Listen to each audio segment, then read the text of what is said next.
Hi friends, welcome to our channel. Ammu, బాగి ఇద్దరు అలా నాకు ఆ రోజు గుర్తులేదు, నాకు ఈ రోజు గుర్తులేదు అని మాట్లాడుకుంటూ ఉంటారు. బాగి ఒక్కసారిగా షాక్ అవుతుంది. అదేంటి అలా ఒకరోజు మనకి గుర్తు లేకుండా ఉండటం ఏంటి, ఏదో జరుగుతోంది, మనకి తెలియట్లేదు అని చెప్పి మాట్లాడుతూ ఉంటుంది అమ్ముతోటి. అమ్ము కూడా ఆలోచిస్తూ ఉంటుంది. ఇదంతా అరు వింటుంది కిటికీలో నుంచి. ఇక చాలా కంగారు పడుతూ గుప్తా దగ్గరికి వెళ్తుంది. గుప్తా గారు అని చాలా కంగారుగా పిలుస్తూ ఉంటుంది. మళ్ళీ ఏం చేసావు బాలిక అని అడుగుతూ ఉంటాడు. అక్కడ మిస్ అమ్మకి అనుమానం వచ్చేసింది. తనకి పెళ్లి జరిగిన రోజు ఏం జరిగిందా అని గుర్తులేదు అన్న ఆలోచన వచ్చింది. ఏదో ఒకటి చెయ్యండి గుప్తా గారు, ఏదో ఒకటి పరిష్కారం ఆలోచించండి అని చెప్పడంతో చేసినవన్నీ చేసేయటం, మళ్ళీ ఇలాగా పరిష్కారం కోసం వెతకటం ఏంటి బాలిక ఇది అని చెప్పి కోపడుతూ ఉంటాడు. నువ్వు చేసిన దానికి అనుభవించక తప్పదు అని చెప్తూ ఉంటాడు గుప్తా. నీ ఉనికి నీ కుటుంబానికి తెలిసినచో ఏం చేస్తావు అని ప్రశ్నిస్తూ ఉంటాడు. అరు సమాధానం చెప్పలేకపోతుంది. ఇక గుప్తా అంటాడు, నువ్వు చాలా తప్పు చేశావు బాలిక, దాని పర్యానుసారం నువ్వు అనుభవించక తప్పదు అని అనటంతో అరు చాలా కంగారు పడుతూ ఉంటుంది. అక్కడ గోరా దగ్గరికి మంగళ, మను ఇద్దరు కూడా వెళ్తారు. జరిగిందంతా చెప్పడంతో గోరా ఆశ్చర్యపోతాడు. ఆమె చావు ఒక అద్భుతం. అసలు ఏం జరుగుతుందో ఏం జరగబోతుందో అస్సలు అర్థం కావట్లేదు. దశదిన కర్మ తర్వాత కూడా ఆత్మ ఇంకా ఇక్కడే ఉండటం ఆశ్చర్యానికి గురి చేస్తోంది. ఏం జరుగుతుందో తెలియట్లేదు. చూస్తూ ఆ ఆశ్చర్యాన్ని ఉండటం తప్ప ఏమీ చెయ్యలేకపోతున్నాను. ఆమె ఆత్మలో ఏదో అద్భుతం ఉంది అని చెప్తూ ఉంటాడు గోరా. ఇక అప్పుడు మంగళ అంటుంది, ఆమె అస్థికలు ఇంకా ఏ పుణ్య నదిలోనూ కలపలేదు, ఇంకా ఇంట్లోనే ఉన్నాయి, అందువల్ల ఇలా ఏమైనా జరుగుతుందా అని చెప్పి అడగటంతో అయ్యి ఉండొచ్చు అని గోరా చెప్తూ ఉంటాడు. కలిపేద్దామా పోనీ అని మంగళ ప్రశ్నిస్తూ ఉంటుంది. ఇక అప్పుడు మనోహరి చెప్తూ ఉంటుంది, అలా జరగటం కష్టం. ఎందుకంటే కొత్తగా పెళ్ళైన జంట ఇంట్లో ఉండగా అస్థికలు కలపాలని అనుకోవటం పెద్దవాళ్ళు అస్సలు ఒప్పుకోరు. ఇప్పుడు నాకు కావలసింది ఆ ఆత్మ పైకి పోవటం గురించి కాదు, తనలో ఏం శక్తులున్నాయో నాకు ముందు అది తెలియాలి అని చెప్తూ ఉంటుంది మనోహరి. మనిషిలోకి ఆత్మ ప్రవేశించడం అనేది కష్టం, అలా జరగదు. కానీ ఆ ఆత్మ జననం మరణాలు సమయాన్ని బట్టి ఇలాంటివి జరిగే అవకాశం ఉంటుంది. ఆ బాలిక చేసిన పుణ్యఫలాల వల్ల ఇలా జరిగి ఉండొచ్చు అని చెప్తూ ఉంటాడు గోరా. ఆ ఆత్మ ప్రవేశించిన పాపను తీసుకొని వస్తే నేను చెప్పగలను అని గోరా చెప్తూ ఉంటాడు. అయితే నేను ఆ పాపని తీసుకువస్తాను, ఆత్మ గురించి నువ్వు చెప్పగలవా అని చెప్పి మనోహరి అడుగుతూ ఉంటుంది. చెప్పగలను అని గోరా చెప్పటంతో ఇక మంగళ భయపడిపోతూ ఉంటుంది. వద్దు, ఆ పాపని తీసుకువస్తే అమరేంద్ర బాబు మన ముగ్గురిని చంపేయటం ఖాయం. మనోహరి, నీకు అమర్బాబు గురించి తెలుసు కదా, అయినా ఇలా మాట్లాడతావేంటి?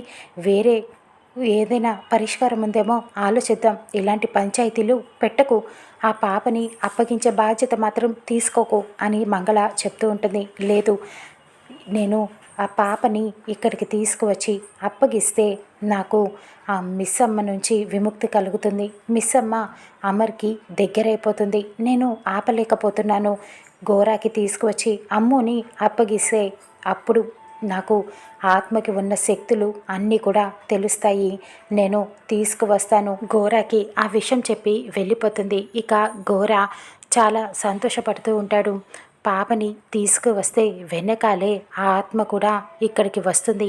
ఇక ఆత్మ ఇక్కడే ఉంటుంది, బంధిస్తాను. అప్పుడు ఎన్నో విషయాలు తెలుసుకోవచ్చు ఆ ఆత్మ గురించి అని చెప్పి అనుకుంటూ ఉంటాడు. రామ్మూర్తిని అమ్ము, అంజు, ఆనంద్, ఆకాష్ అందరూ కలిసి గదిలోకి తీసుకువెళ్తారు.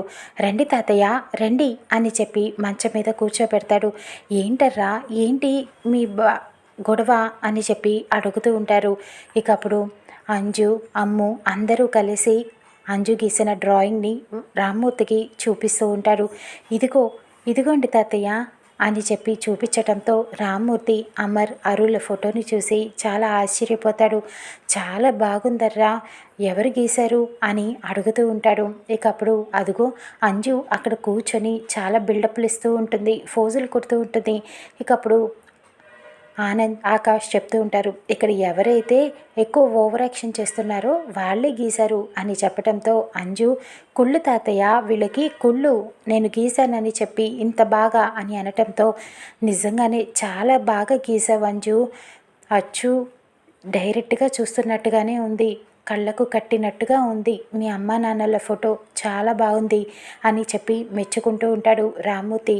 ఇక అప్పుడు అమ్ము, ఆనంద్, ఆకాష్ చెప్తూ ఉంటారు, అంజుకి డ్రాయింగ్ అంటే చాలా ఇష్టం తాతయ్య, ఒక్కసారి చూసిందంటే ఇట్టే గీసేస్తుంది, చాలా బాగా గీసింది కదా అని చెప్పి అడుగుతూ ఉంటారు. ఇక అంజు చెప్తుంది, అవును తాతయ్య, గీయటానికి చాలా కష్టపడ్డాను నేను, ఫస్ట్ బాగా రాలేదు కానీ తర్వాత ఇలాగ కష్టపడి గీస్తే వచ్చింది అమ్మా నాన్నల ఫోటో అని చెప్పడంతో చాలా బాగుంది అని, అయితే ఇది ఫ్రేమ్ కట్టించమని చెప్పండి అని రామ్మూర్తి అంటాడు.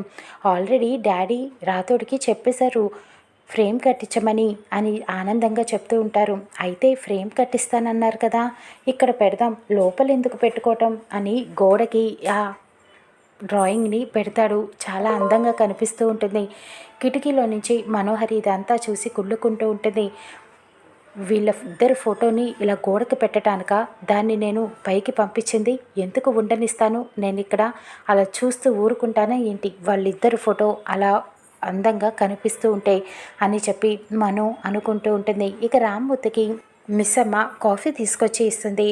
ఇదిగో అమ్మ భాగి, పిల్లలు ఎంత బాగా గీశారో తెలుసా, వాళ్ళ అమ్మ నాన్న ఫోటో అచ్చు గుద్దినట్టు అలాగే గీశారు, చాలా బాగా గీసింది అంజు పాప అని చెప్పడంతో నాకు ఆవిడ ఫోటో చూసే అదృష్టం లేదు నాన్న అని మిస్ అమ్మ బాధగా చెప్తూ ఉంటుంది. వాళ్ళ డ్రాయింగ్ వేసిన ఫోటో మీ గదిలోనే ఉందమ్మా, వెళ్ళి చూడు అని అనటంతో ఇక అయ్యో చూడొద్దు మిస్ అమ్మ అని చెప్పి అనుకుంటూ ఉంటుంది. ఇక మిస్ అమ్మ చాలా ఆనందంగా పైకి తన గదిలోకి వెళ్తుంది. వెళ్ళి చూసేసరికి డ్రాయింగ్కి మొత్తం అంతా కూడా మంటలు అంటుకొని కాలిపోతూ ఉంటుంది. ఆ పేపర్ అంతా కూడా మిస్ అమ్మ చాలా కంగారు పడిపోతూ ఉంటుంది. మంటలు మంటలు అని చెప్పి ఆ డ్రాయింగ్ పేపర్ని అలానే తీసి వేసి మొత్తం మంటలు ఆర్పేస్తూ ఉంటుంది. ఆ శబ్దానికి అందరూ కూడా గదిలోకి వెళ్తారు. ఏమైంది ఏమైంది అని చెప్పి ఇక మనోహరి అయితే, ఏంటి మిస్ అమ్మ, డ్రాయింగ్ని ఇలా ఎందుకు కాల్చేసావు అని చెప్పి అరుస్తూ ఉంటుంది. నేను కాదు అని మిస్ అమ్మ చెప్తూ ఉన్నా సరే ఇక పిల్లలు మాత్రం మాట వినరు. అదేంటి మిస్ అమ్మ, ఎందుకు అలాగా డ్రాయింగ్ని కాల్చేసావు అని చెప్పి అందరూ మిస్ అమ్మపై నిందలు వేస్తూ ఉంటారు. కానీ మిస్ అమ్మ నేను కాదు అని చెప్పే ప్రయత్నం చేస్తున్నా ఎవరు పట్టించుకోరు. ఇక నిర్మల అంటుంది, మిస్ అమ్మ కావాలని ఎందుకు కాలుస్తుంది, ఏదైనా పొరపాటున జరిగిందేమో అని అనటంతో, పొరపాటున కాదు ఆంటీ, అమర్ పక్కన అరు ఫోటో ఉండటం మిస్ అమ్మకి ఇష్టం లేదనుకుంటా, ఈ ఇంట్లో అరు గుర్తులు లేకుండా చేయాలని ఇలా చేసిందేమో అని మను నిందలు వేస్తూ ఉంటుంది. ఇక అప్పుడు ఎందుకు మా అమ్మ జ్ఞాపకాలు లేకుండా చేస్తున్నావు అని ఆనంద్, ఆకాష్ అడుగుతూ ఉంటారు. మా చిన్న చిన్న ఆనందాలను కూడా నువ్వు దూరం చేస్తున్నావు అని కోప్పడుతూ ఉంటారు అందరూ. మిస్ అమ్మ చాలా బాధపడుతూ ఉంటుంది. ఇక అప్పుడు అమర్ అడుగుతూ ఉంటాడు, మిస్ అమ్మ నువ్వే కాల్చావా అని చెప్పి అడగడంతో మిస్ అమ్మ మౌనంగా ఉండిపోతుంది.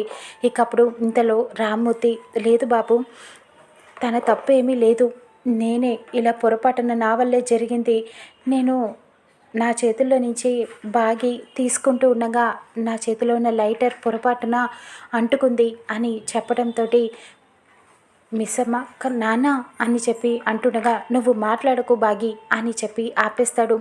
నన్ను క్షమించండి బాబు అని చెప్పి రామ్మూర్తి అడుగుతూ ఉంటాడు. ఇక అప్పుడు ఎవరు ఏమీ మాట్లాడలేకపోతారు.